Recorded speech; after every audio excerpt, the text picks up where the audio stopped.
اعوذ باللہ من الشیطان الرجیم بسم اللہ الرحمن الرحیم رب اشرح لی صدری ویسر لی امری واحلل عقدۃ من لسانی یفقہوا قولی رب اغفر وارحم وانت خیر الراحمین رب انی لما انزلت الی من خیر فقیر اللہم صلی علی سیدنا محمد وعلی آل سیدنا محمد کما صلیت علی ابراہیم وعلی آل ابراہیم انک حمید مجید اللہم بارک علی محمد وعلی آل محمد کما بارکت علی ابراہیم وعلی آل ابراہیم انک حمید مجید۔ کچھ عرصے میں کعبے میں ایک واقعہ پیش آیا۔ کعبے کی دیواریں پہلے نیچی تھیں۔ مکے کے چاروں طرف پہاڑوں اور پہاڑیوں کا سلسلہ ہے، بیچ میں کعبہ ہے۔ دیواریں نیچی بھی تھیں اور ساتھ اس میں چھتیں بھی نہیں تھیں، جیسے ہمارے یہاں عیدگاہیں ہوتی ہیں، عید کی نماز کے لیے جو جگہیں بنی ہوتی ہیں۔ اس طرح جب کبھی زور کی بارش ہوتی کعبے کے اندر پانی بھر جاتا۔ ایک بار کا واقعہ ہے، مکے میں بہت زبردست سیلاب آیا، بہت سی عمارتیں ڈھہ گئیں، کعبے کے اندر پانی بھر گیا، اس سے دیواروں میں شگاف پڑ گئے، بنیادیں کمزور ہو گئیں۔ یہ چیز مکے والوں کے لیے ایک مسئلہ بن گئی۔ انہیں اس کی مرمت کی فکر ہوئی، اوروں کی طرح آپ کو بھی فکر ہوئی۔ کعبہ ان کے لیے تو ایک عبادت کی جگہ تھی، چاہے وہ بتوں کی عبادت کرتے تھے یا کوئی بھی ان کا نظریہ تھا، عقیدہ تھا، جو کہ اب تبدیل ہو چکا تھا، لیکن وہاں طواف بھی ہوتا تھا اور پھر دور دور سے لوگ اس کا طواف کرنے آتے۔ اس سے ان کی تجارت کو فروغ بھی ملتا، کاروبار ان کے اس سے چلتے۔ اس کی وجہ سے انہیں لوگوں کی نظروں میں ایک اونچا مقام حاصل تھا، آنے والے ان کی عزت کرتے، اپنے سے اونچا اور برتر سمجھتے، کیونکہ یہ کعبے کے ہمسایہ تھے، اس کے خدمت گزار اور پاسبان تھے، اس سے متعلق مختلف عہدوں پر سرفراز تھے، جو کہ ہم پہلے پڑھ چکے ہیں کہ پانی پلانے کا اور حاجیوں کے انتظام کا سارا سلسلہ ان کے ہاتھوں میں تھا۔ یہ لوگ ایک جگہ جمع ہوئے، آپس میں مشورہ کرنے لگے کیا کیا جائے، کیا پرانی عمارت ڈھا دی جائے اور پھر سے نئی عمارت بنائی جائے؟ اگر ایسا کرنا ہے تو اس کا بیڑا کون اٹھائے گا، کون اسے ڈھائے گا، پھر کون اسے تعمیر کرے گا؟ کعبہ اللہ کا سب سے مقدس گھر ہے، وہ ڈرتے تھے کہیں اسے ڈھانے سے اللہ ناراض نہ ہو جائے، کہیں سر پر کوئی بلا نہ آ جائے۔ عقل حیران تھی، کریں تو کیا کریں؟ لیکن عمارت بالکل بوسیدہ ہو چکی تھی، بنیادیں کمزور پڑ چکی تھیں، ہر آن اس کے ڈھہ جانے کا خطرہ تھا۔ اس کی نئی تعمیر کے سوا کوئی چارہ بچا نہ تھا۔ چاروں ناچار انہوں نے ڈرتے ڈرتے اسے ڈھانے کا فیصلہ کر لیا۔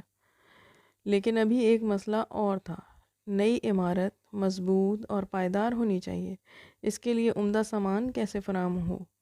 ماہر کاریگر کہاں سے آئیں جو سلیقے سے پتھر جوڑ سکیں اور ایک خوبصورت اور مضبوط عمارت تیار کر سکیں؟ ہم سب جانتے ہیں کہ کچھ بھی اللہ کی مرضی کے سوا نہیں ہوتا، تو اللہ کا کرنا کیا ہوا؟ اللہ کی کرنی ہوئی انہی دنوں ایک رومی آدمی مصر سے جہاز لے کر آیا۔ وہ جہاز لے کر چلا، حبشہ سے آ رہا تھا، حبشہ جا رہا تھا۔ جہاز جدہ کی بندرگاہ پر پہنچا تو ساحل سے ٹکرا کر ٹوٹ گیا۔ اس جہاز پر عمدہ قسم کی لکڑیاں تھیں، بہترین قسم کا تعمیری سامان تھا۔ اس آدمی نے سارا سامان بندرگاہ پر اتار دیا اور انتظار کرنے لگا کوئی جہاز حبشہ جانے والا ملے تو سامان لاد کر لے جائے۔ قریش کو خبر لگ گئی، فوراً کچھ آدمی دوڑائے۔ جہاز والے کا نام باقوم تھا۔ یہ لوگ جا کر اس سے ملے، اسے اپنی ضرورت بتائی۔ وہ خوشی سارا سامان بیچنے پر تیار ہو گیا۔ اس نے انہیں بتایا کہ وہ ایک ماہر معمار بھی ہے۔ اب کیا تھا، ان کو تو کاریگر کی تلاش تھی ہی، بیٹھے بٹھائے ایک اچھا کاریگر مل رہا تھا۔ اور ساتھ سامان تو انہوں نے خرید ہی لیا تھا۔ انہوں نے کہا اچھا تو آپ بھی ساتھ چلیں، اس اہم کام میں ہمارا ہاتھ بٹائیں۔ باقوم نے جا کر کعبے کو دیکھا۔ اس نے کہا اس کی تعمیر تو بہت آسان ہے، البتہ صحن میں کچھ ستون کھڑے کیے جائیں گے تاکہ چھت پڑ سکے، اس طرح عمارت مضبوط رہے گی، آندھی کے جھونکے آئیں یا سیلاب کے تھپیڑے سب سے محفوظ رہے گی۔ خود ان کو بھی یہی خواہش تھی، اس لیے کہنے سے پہلے ہی منظوری دے دی۔ مکے میں ایک مصری آدمی رہتا تھا، قبطی نسل کا، صلیح اس کا نام تھا، لکڑی کے کام میں ماہر تھا۔ باقوم کی مدد کے لیے وہ بھی بلا لیا گیا۔ قریش نے کعبے کے الگ الگ حصے کیے اور آپس میں بانٹ لیے کہ اسے ڈھانے میں ہر قبیلے کا ہاتھ رہے، تعمیر کے شرف سے بھی کوئی محروم نہ رہے۔ یعنی اتنی عقیدت موجود تھی ان کی کعبے کے ساتھ، صرف عقیدت ہی رہ گئی تھی اور باقی احکامات میں وہ بھول گئے تھے۔ ڈھانے کا وقت آ گیا، لوگ پھر لرز اٹھے، جسم کے رونگٹے کھڑے ہو گئے، وہ پھر پسو پیش میں پڑ گئے، ڈھائیں نہ ڈھائیں کیا کریں۔ ابرہہ کا حشر یہ لوگ اپنی آنکھوں سے دیکھ چکے تھے، جو کعبے کو ڈھانے کے ارادے سے نکلا تھا، پورے لاؤ لشکر کے ساتھ آیا تھا، لیکن نہ کعبے تک پہنچ سکا نہ واپس جا سکا، پورے لشکر کے ساتھ تہس نہس ہو گیا۔ اس واقعے کو ابھی زیادہ عرصہ نہیں ہوا تھا، اس کی ہلاکت و بربادی کا عبرتناک منظر نگاہوں کے سامنے آ جاتا اور لوگ سہم جاتے، لیکن ان کا مقصد ڈھانا تو تھا نہیں، اسے از سر نو بنانا تھا۔ چنانچہ نمازیں پڑھیں، قربانیاں کیں، دعائیں مانگیں، التجائیں اور مناجاتیں کیں۔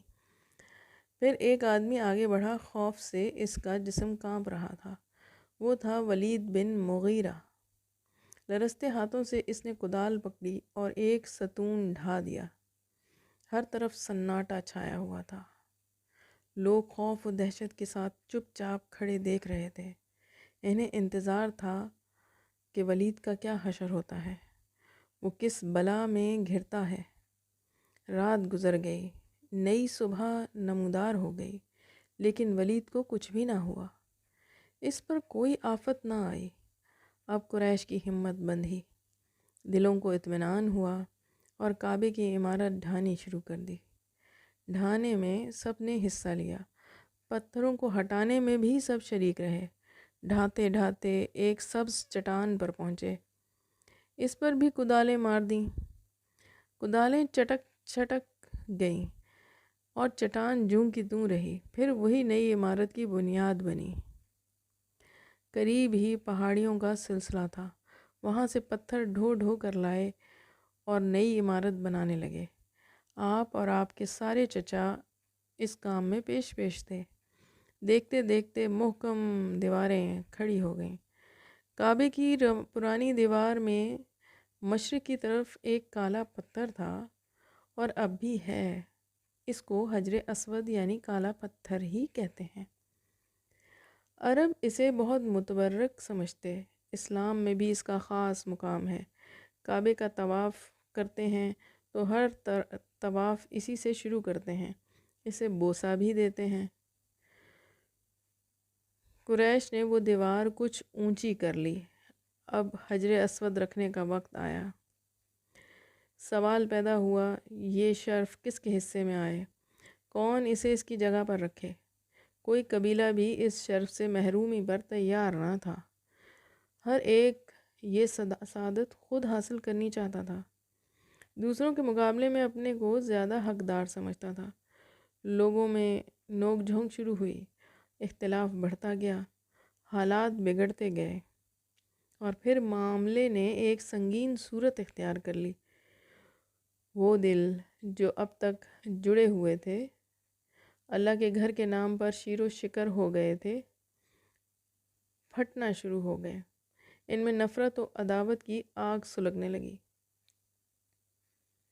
5 راتیں گزر گئیں، شدید ہنگامہ برپا تھا، نہ کوئی بات طے ہوتی، نہ کسی رائے پر اتفاق ہوتا، حالات سنگین سے سنگین تر ہوتے گئے۔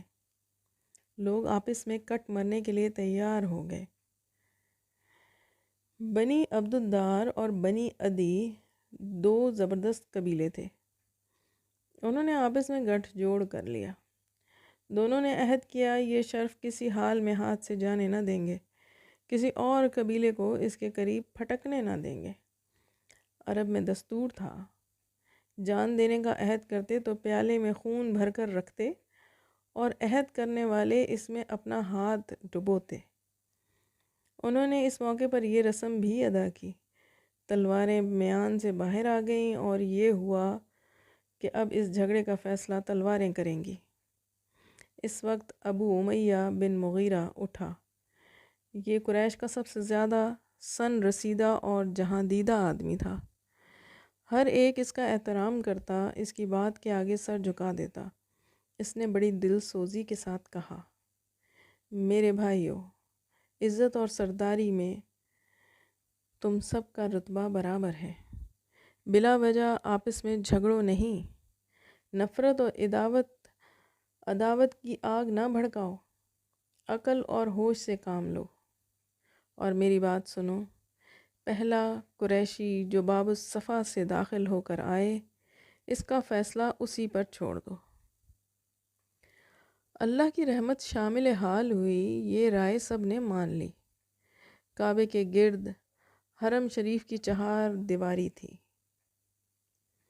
اس کے دروازوں میں سے ایک کا نام تھا باب الصفا، کیونکہ یہ صفا پہاڑی کی طرف کھلتا تھا۔ سب نے نگاہیں باب الصفا پہ گڑو دیں اور انتظار کرنے لگے کہ ان کی قسمت کا فیصلہ کس کے ہاتھ میں جاتا ہے اور وہ کس طرح اس گتھی کو سلجھاتا ہے۔